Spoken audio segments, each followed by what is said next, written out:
સત કૈવલ સાહેબ, વધુ એક સ્પેશિયલ વિડીયો લઈને અમે તમારી સમક્ષ થોડા લાંબા સમયગાળા બાદ હાજર થઈ ગયા છીએ. હકીકતમાં આ વિડીયો અમે રઘુરામજી જન્મ જયંતિ મહોત્સવના દિવસે રિલીઝ કરવા માંગતા હતા, પરંતુ સમય અને સંજોગોના અભાવે એ શક્ય બની શક્યું ન હતું.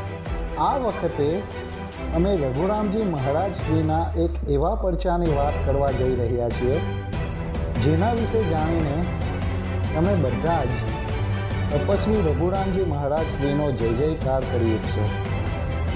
તો આવો ત્યારે દિવ્ય પરમગુરુ ભગવાન કરુણાસાગર અને મહાન તપસ્વી રઘુરામજી મહારાજ શ્રીનું નામ લઈને વિડીયોની શરૂઆત કરીએ.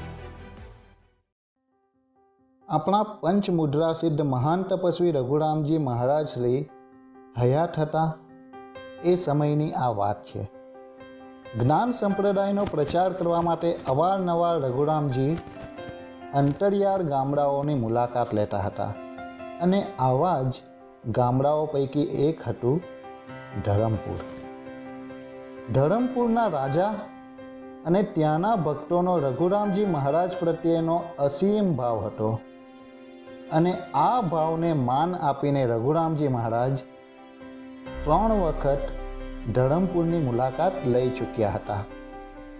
હવે બન્યું એવું કે ધરમપુરના રાજા ચોમાસાની ઋતુમાં માંદગીમાં સપડાયા.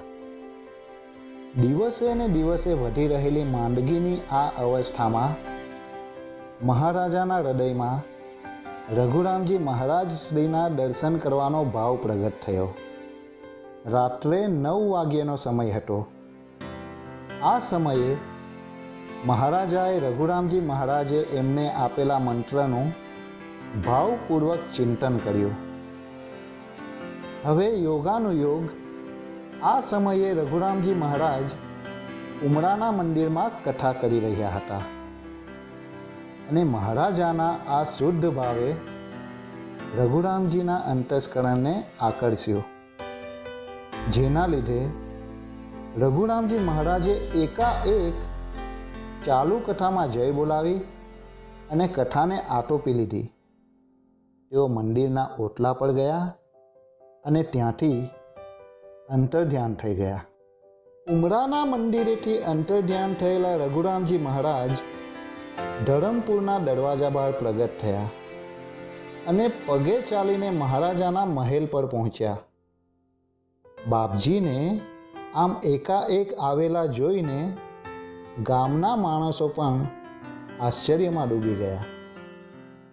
તપસ્વી સીધા જ બીમાર મહારાજાની પથારી આગળ પહોંચ્યા અને રઘુરામજી મહારાજના સાક્ષાત દર્શન કરીને રાજાને ખૂબ જ આનંદ અને સંતોષ થયો.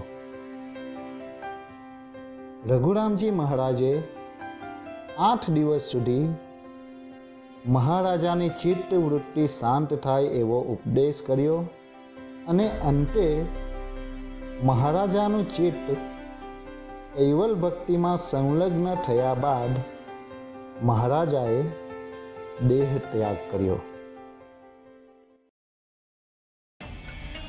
મહારાજાના કૈવલધામ સિધાવ્યા બાદ રઘુરામજી મહારાજ ઉમરા પરત ફરવાનો વિચાર કરવા લાગ્યા.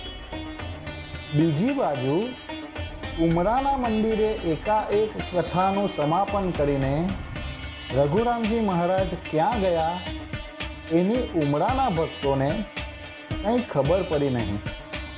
તેથી તેમણે બાપજી શ્રીની ભાળ મેળવવા માટે પ્રયત્નો શરૂ કરી દીધા.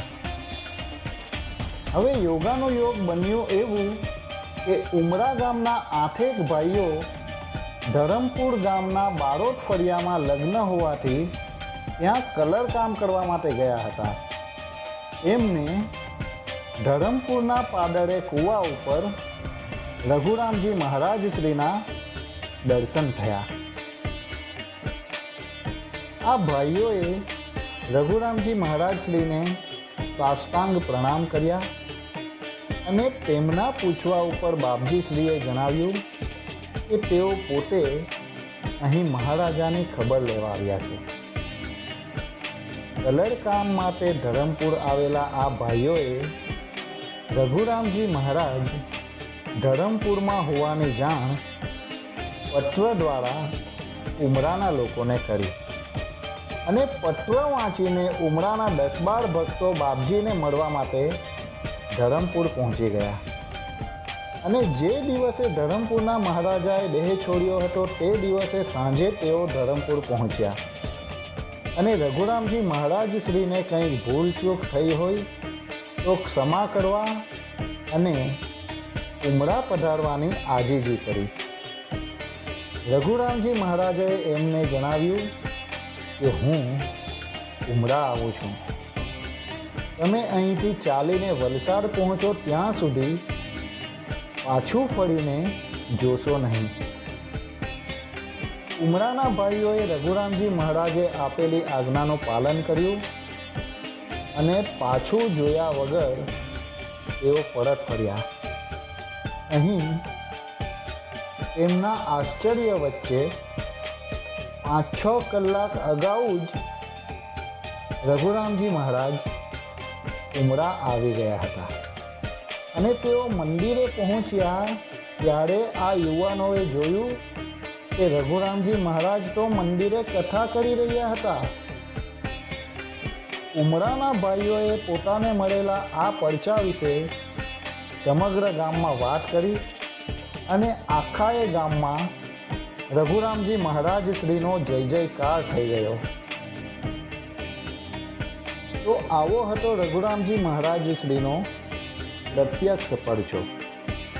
વિડીયોના કમેન્ટ બોક્સમાં જાઓ અને અમને જણાવો કે રઘુરામજી મહારાજ શ્રીએ આપણને આપેલો આ પડચો એમણે સિદ્ધ કરેલી કઈ મુદ્રાને આભારી છે.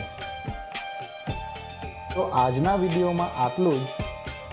નવા વિડીયો સાથે અમે ફરી મળીશું. ત્યાં સુધી રજા આપશો સત કૈવલ સાહેબ. આવા વધુને વધુ વિડીયોઝ નિયમિતપણે મેળવવા માટે અમારી યુટ્યુબ ચેનલ ભગવાન કરુણાસાગર મંદિર ઉમરાને સબસ્ક્રાઈબ કરો અને એની બાજુમાં આવેલા બેલ આઇકનને દબાવો.